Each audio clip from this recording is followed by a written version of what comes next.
Una de las cosas más importantes que hay que saber es la prevalencia del sustrato epicárdico en el paciente en el que vamos a tratar la taquicardia.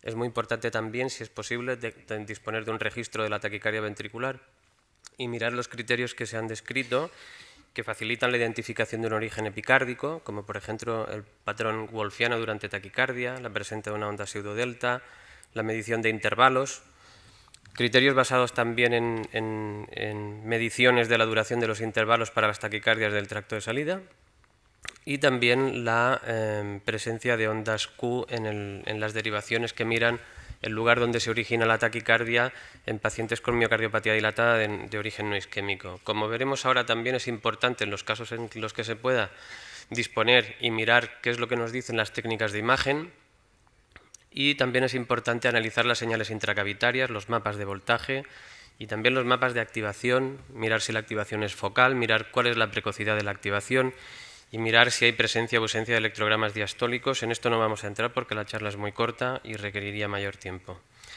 tiempo. En la cardiopatía dilatada de origen no isquémico sabemos que hay mayores áreas de cicatriz a nivel epicárdico, aunque esto no siempre es así. Sabemos que la distribución de las cicatrices en los pacientes con miocardiopatía dilatada no isquémica es predominantemente a nivel del medio de la pared, de la mitad de la pared del ventrículo y predominantemente a nivel del septo interventricular. Se ha dicho también que hay predilección por los segmentos basales y laterales. Esto es así en algunos casos, en otros casos no, ya que la distribución es homogénea en la mayoría de los casos a lo largo del ventrículo izquierdo. Probablemente el que exista una cicatriz a nivel basal y lateral va a depender de los rangos de fracción de eyección que estemos analizando. Hay distintos grupos de pacientes con distinto patrón de fibrosis. Probablemente entre el 25 y el 50% de los pacientes presentan taquicardias ventriculares epicárdicas.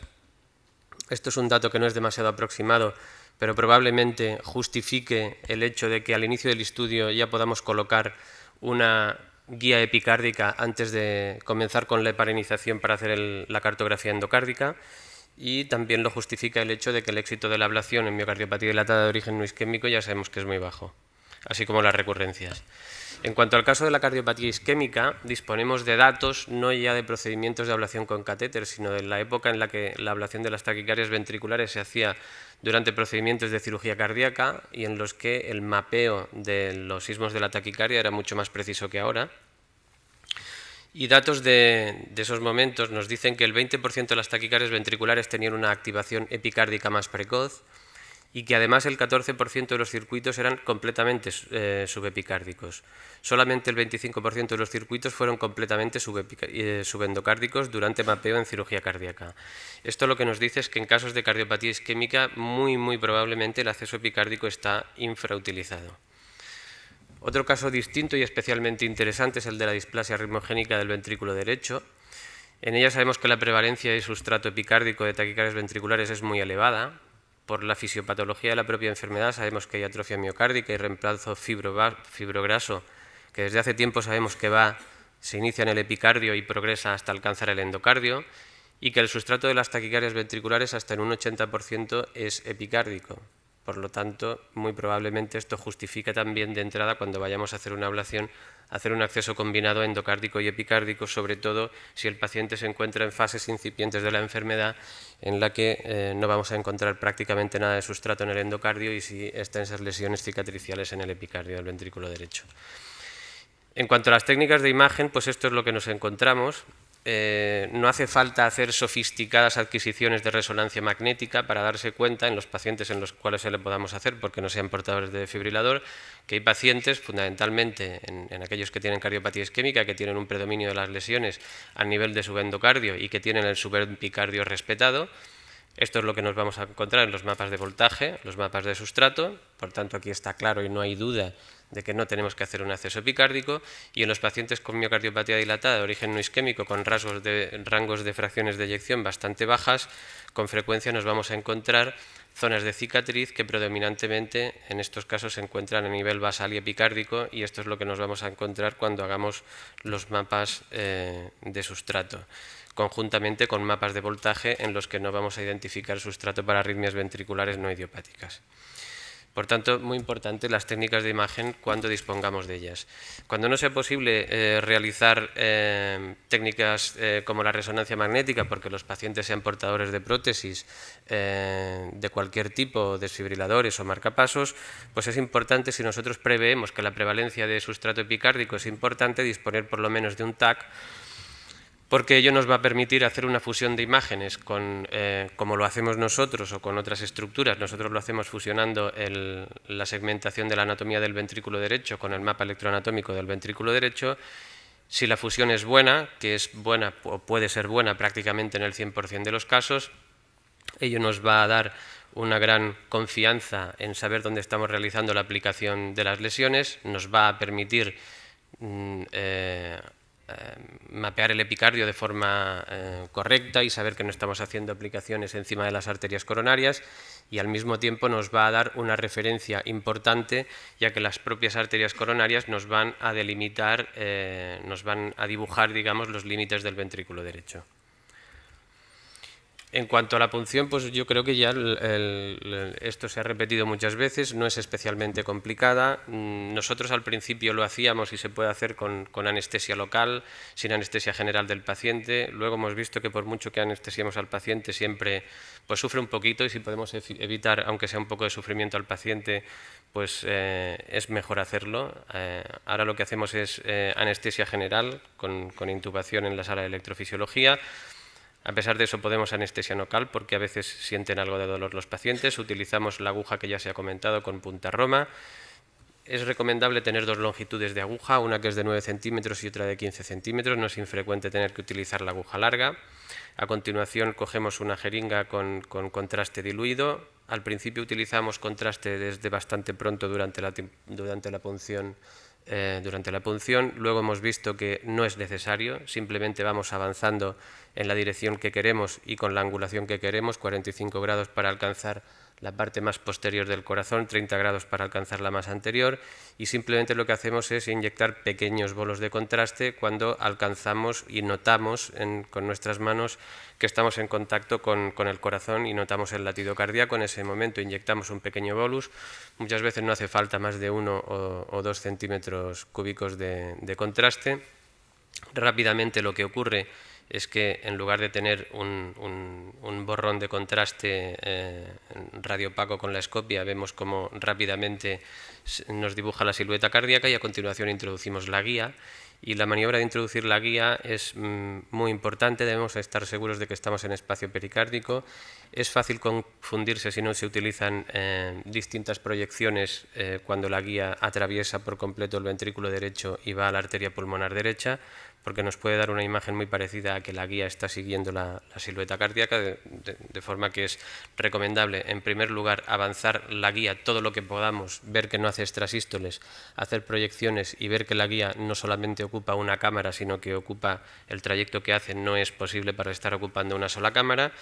Y a continuación pues utilizamos introductores. No es recomendable utilizar introductores convencionales porque a veces se pueden doblar, no podremos drenar adecuadamente el líquido que haya dentro del pericardio, sobre todo si es sangre. Nosotros utilizábamos al principio este tipo de introductores, que son introductores largos, que utilizamos a veces cuando tenemos problemas de acceso arterial. Son introductores metálicos, que es muy difícil que se doblen y obstruyan la luz interior, y actualmente estamos utilizando vainas dirigibles que ahora os mostraré. Como he dicho, es importante estar muy seguro de que la guía no está dentro de ninguna de las cavidades cardíacas. Es recomendable también no introducir grandes cantidades de contraste porque al final nos van a dificultar la punción. Y bueno, este es un caso en el cual la guía se introdujo en el espacio mediastínico. Probablemente por no utilizar proyecciones, por no introducir demasiado la guía. Este es el tipo de vaina que utilizamos actualmente. Esta vaina habitualmente se introduce a través de un introductor de 12 French. Nosotros para punción epicárdica prescindimos del introductor de 12 French, y como la vaina tiene suficiente rigidez, utilizamos la propia vaina con su dilatador para entrar en el espacio pericárdico.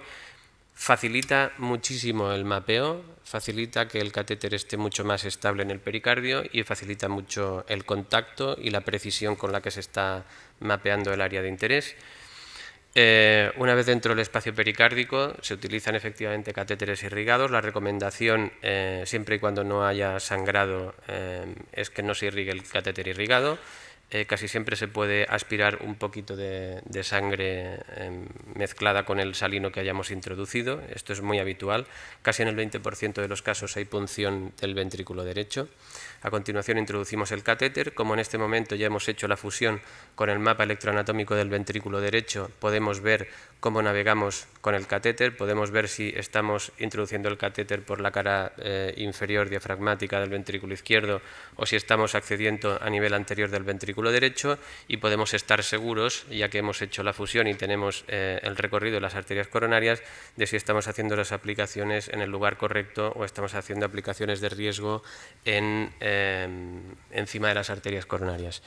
En cuanto a las técnicas de imagen, nosotros hemos ido intentando mejorar cada vez más los protocolos de adquisición. Utilizamos técnicas de resonancia de alta resolución y esto es especialmente recomendable en este tipo de casos. En el momento actual, la adquisición que hacemos es en 3D y es tan rápida que nos permite ver el contraste al mismo tiempo dentro de la cavidad del ventrículo izquierdo, contrastando la cicatriz, y también somos capaces de ver en la misma adquisición el recorrido de las arterias coronarias, de forma que tenemos, como he dicho, anatomía, cicatriz, diferenciación de la cicatriz en sus distintos componentes para ver los canales de conducción en su interior, y también el recorrido de las arterias coronarias para ver que las aplicaciones no son aplicaciones de riesgo o que puedan tener alguna complicación vascular. Como sabéis, además, y que también puede proporcionar seguridad y es especialmente importante a nivel de la ablación epicárdica, y que es un motivo por el cual empezamos a desarrollar este tipo de aplicación cuando la aplicábamos en las displasias, es que, bueno, sabéis que lo que hacemos nosotros es una técnica que hemos bautizado con el nombre de scar de channeling, que simplemente quiere decir que descanalizamos las cicatrices, pero que las descanalizamos simplemente aplicando energía de radiofrecuencia de forma reducida y buscando los puntos de entrada. Esto, como digo, puede ser especialmente importante en casos de ablación epicárdica, como por ejemplo en este caso, en el que la trayectoria de las arterias coronarias pasaba por el medio de la cicatriz en lugares donde se habían identificado electrogramas con componentes retrasados tardíos que representan durante taquicardia el istmo de las taquicardias, y que si uno quiere hacer una descanalización completa, quitar todo el sustrato y que sea lo menos probable posible que pueda haber recurrencias, pues uno se puede ir a aplicar esta técnica, es decir, buscar por electrogramas la entrada del circuito de las taquicardias visto en ritmo sinusal. Este sería la entrada, y aquí, como veis, en puntos sucesivos más hacia el interior, incluso en aquellos que pasan justo a nivel del paso de la arteria coronaria, los electrogramas, los componentes retrasados que se corresponden con la activación local a este nivel, pues cada vez son más retrasados, de forma que este sería el lugar donde empieza la activación secuencial en estos canales de conducción, y aquí vemos cómo, haciendo aplicaciones a distancia en la entrada de la cicatriz, no tenemos que ir a hacer aplicaciones justo encima de la arteria coronaria. Aquí tenéis la demostración de lo que se hizo y lo que se consiguió, evitando aplicar justo aquí encima, como aplicando a nivel de la entrada. Aquí teníamos este electrograma justo a nivel de la arteria coronaria, y como después de aplicar aquí a este nivel desaparece el canal de conducción por completo con una simple aplicación discreta a la entrada del canal. Ya ha dicho David que hay a veces problemas, no siempre todo es tan fácil, hay un 10% de los casos, quizá incluso más, porque muchas veces se le selecciona el caso ya antes de ir al procedimiento, en los que hay adherencias pericárdicas, y entonces lo que hacemos nosotros es hacer procedimientos híbridos, preparar las cosas, hacerlas con la ayuda del cirujano. Esto se hace en casos de cirugía cardíaca previa, acceso epicárdico previo fallido por adherencias, calcificación, proximidad a estructuras como por ejemplo las arterias coronarias epicárdicas, que cada vez menos es un problema para nosotros, o nervio frénico. Por este motivo no lo hemos hecho en ningún caso. El acceso puede ser subsifoideo o torácico anterior, dependiendo del lugar que nos interese. Cuando es torácico anterior hay que hacer anestesia general con ventilación con un solo pulmón. Podemos llevar todas las cosas al quirófano de cirugía cardíaca, lo cual es bastante complicado, aparatoso, lleva bastante tiempo y no es nada cómodo para nadie. O bien hacerlo en la sala de electrofisiología, con lo cual lo único que hay que hacer es traerse el cirujano. Este es el tipo de acceso que hacemos. Aquí veis los dedos para que veáis y hagáis una estimación del tamaño de la incisión, que es de alrededor de 2 centímetros, en el mismo lugar que hacemos la punción. Al principio lo hacíamos con el catéter de forma aislada, ahora utilizamos vainas deflectables que nos dan mucho más soporte, mucha más digamos, capacidad de movernos dentro del espacio pericárdico, más precisión y al mismo tiempo también romper adherencias pericárdicas, porque en estos casos van a ser casos ya difíciles, con lo cual altamente recomendable siempre utilizar la vaina. Y finalmente, para terminar, pues estas son las recomendaciones que me pidieron en una revisión que me pidieron para el HART hace un par de años y a las cuales yo añadiría actualmente alguna más. Yo recomendaba hacer un acceso epicárdico después de una ablación fallida endocárdica, cuando hay imposibilidad de acceso a la cavidad del ventrículo izquierdo y un QRS sugestivo de un origen epicárdico de la taquicardia. En casos de taquicardia ventricular idiopática con QRS sugestivo de origen epicárdico y precocidades inadecuadas desde dentro. En casos de taquicardias ventriculares no idiopáticas con complejos QRS sugestivos de un origen epicárdico después de siempre mapear el endocardio, o en casos de taquicardias ventriculares no idiopáticas con un QRS sugestivo de un origen epicárdico y una evidencia en una prueba de imagen como es la resonancia de que no hay afectación endocárdica y que toda la cicatriz está en epicardio. Actualmente yo además recomendaría hacer directamente desde el principio un acceso combinado endocárdico y epicárdico en la displasia ventricular derecha por la prevalencia del sustrato epicárdico y además probablemente en la miocardiopatía dilatada de origen no isquémico, sobre todo en algunos casos, pero vaya, se puede generalizar, meter una guía en el epicardio antes de hacer una heparinización para mapeo del endocardio del ventrículo izquierdo. Gracias por la atención.